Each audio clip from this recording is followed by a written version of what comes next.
What's going on, guys? Welcome back to a brand new video. I hope you guys are doing well. Thank you so much for clicking on this video. It really is greatly appreciated. I am kind of trying out a new setup. The lighting, I believe, is really good, but if you guys didn't know, with my past setup when it came to recording my videos, I didn't know like what I was doing in the frame. Like, I couldn't see my head. I didn't know if I was in the frame. I couldn't see my hands. But the way I'm recording right now, like, I could see myself in the frame. It's a much better feeling. But if the quality does dip, I'll go back to the original setup. But I hope you guys are doing well. I'm actually starting up senior year tomorrow, so hopefully that goes well. Hopefully that goes by with an absolute breeze. I do not like school. Can't wait to see what my future holds when it comes to college, this YouTube channel. And I just want to thank you guys so much for sticking with this channel. Like, this channel just wouldn't be possible without you guys at all. I make the content, but you guys check it out.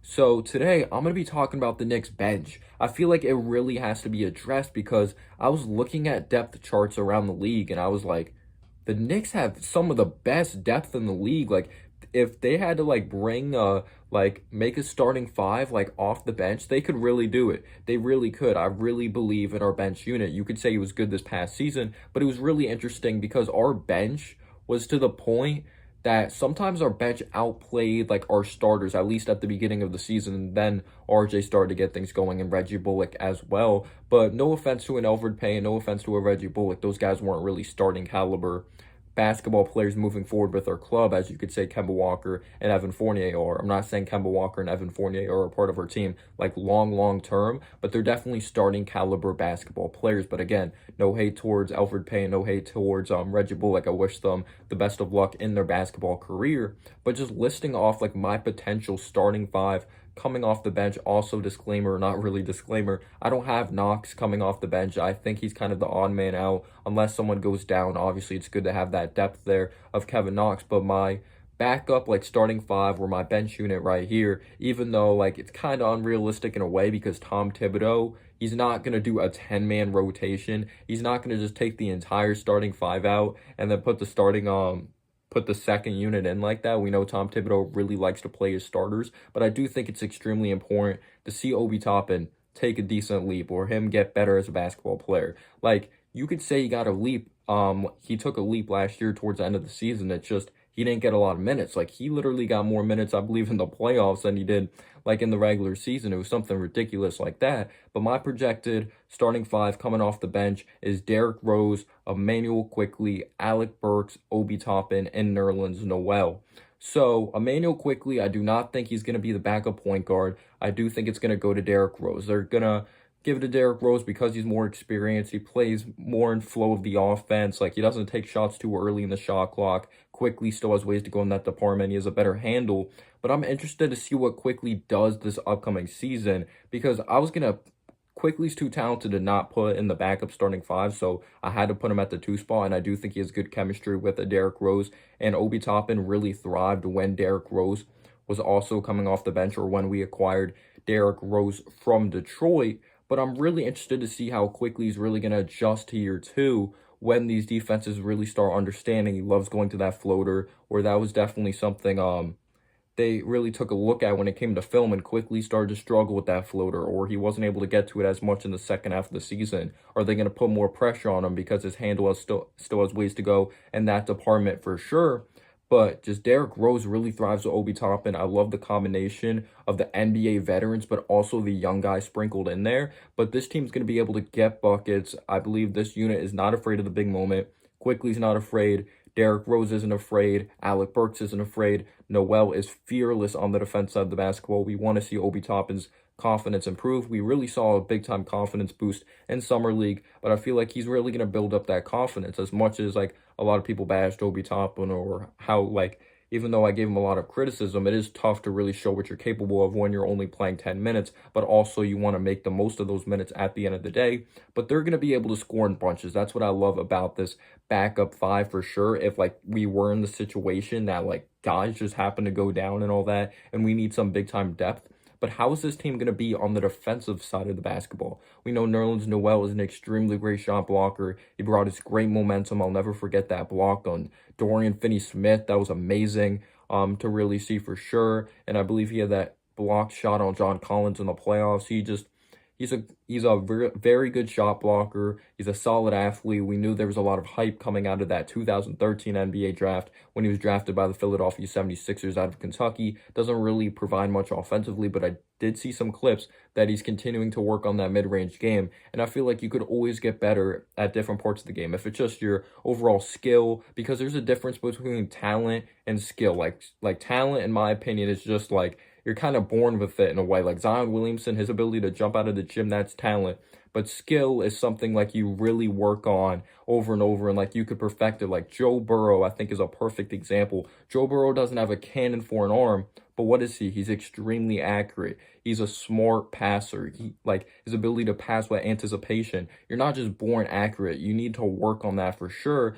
Like Josh Allen, extremely strong arm coming out of the draft, but he did struggle with accuracy early. But I do think he's going to continue to work on his skills there for sure. Nerlens Noel, I would really like to see him add that mid-range game, or sometimes I like when he goes to that hook shot, but we want to see him be stronger with the basketball. We want to see him become just stronger, like mentally and physically out there on the basketball court, even though we know he's a big-time competitor. Ask Kendrick Perkins about that, but we want to see if he can go on to catch the basketball. But Nerlens Noel, yes, I kind of got sidetracked, kind of rambled there, but Nerlens Noel, good shot blocker. Obi Toppin, he was better actually than I thought when it came to his defense, because it was just people were saying he can't like move backwards, like he's not able to move well at all on the defense side of the basketball. It's like even on the offense side of the basketball, when he goes up for a poster, it looks like his back gives out on him. Like this dude's not even 25 years old, or he's older for a second year player, but it's weird. Like he moves around like he has a turtle shell on his back. That's no disrespect to like Obi Toppin, but he just does not move well. Like at least when it comes to like his posture out there on the court, if that makes any sense. But I did think he improved on the defense side of the basketball. He learned to play straight hands up fundamental defense when the season went on. I think Tom Thibodeau is definitely going to help him out in that department. But as of right now, he's still a work in progress. He's not good. He's not solid. He's okay at best. But you could say there definitely is moments that he's not good. And then Alec Burks, he's an okay to solid defender. Emmanuel quickly still has ways to go in that department. Derrick Rose has definitely improved, in my opinion, when it comes to the defense side of the basketball, especially the first time we had him, like that Joakim Noah, Kristaps Porzingis like era. So Derrick Rose and Obi Toppin, they really thrive together because they really like to get out and run. This team's going to be able to score, but do you think this is going to be a good defensive unit as well? And I wonder how the fit's going to be when it comes to Alec Burks and just the overall distributing of the basketball. Like, is there going to really be ball movement? Alec Burks, I really like what he provides. He's not afraid of the big moment. He was a big reason we won Game 2 up against the Atlanta Hawks in our first win since 2013. For when we were in the playoffs, of course, when we went far and lost to the Indiana Pacers, which freaking sucked. But Alec Burks, he could score in bunches. He's a solid defensive player, but in transition, he doesn't keep his head up. He doesn't really look to make the right play. Sometimes he can be selfish, which kind of is an area that you can kind of criticize Alec Burks with. So Derrick Rose likes to run, Obi Toppin likes to run, so we would definitely like to see him keep his head up.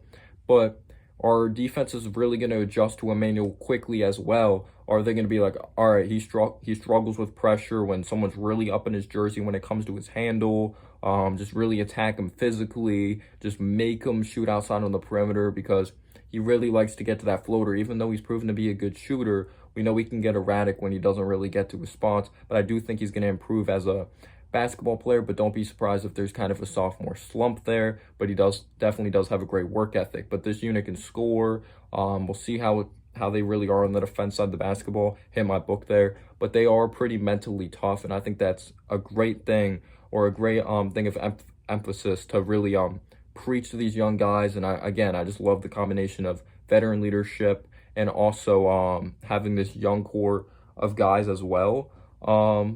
But yeah, how's the ball movement going to be? Quickly's not really known as a fantastic mover of like passing the basketball, even though we saw some glimpses of him getting better as a playmaker when it came to Summer League. Derrick Rose has gone better in that department. Obi Toppin is actually an underrated passer. Nerlens Noel is like whatever there. Alec Burks, he's not known as a fantastic passer. So there's some okay passers when it comes to that, like a backup 5 unit if there ever was an emergency like that. But I feel like we can't take this for granted. We got to be happy that we have this solid bench unit, because I think back to when the so-called super team, Derrick Rose called it, super team. Derrick Rose, having Courtney Lee, Carmelo Anthony, Porzingis, Joakim Noah. Like, Carmelo was still talented at the time, but he wasn't the old Melo. We had Porzingis. Like, that was just Joakim Noah, a terrible contract, still haunts me towards it, like, till this day.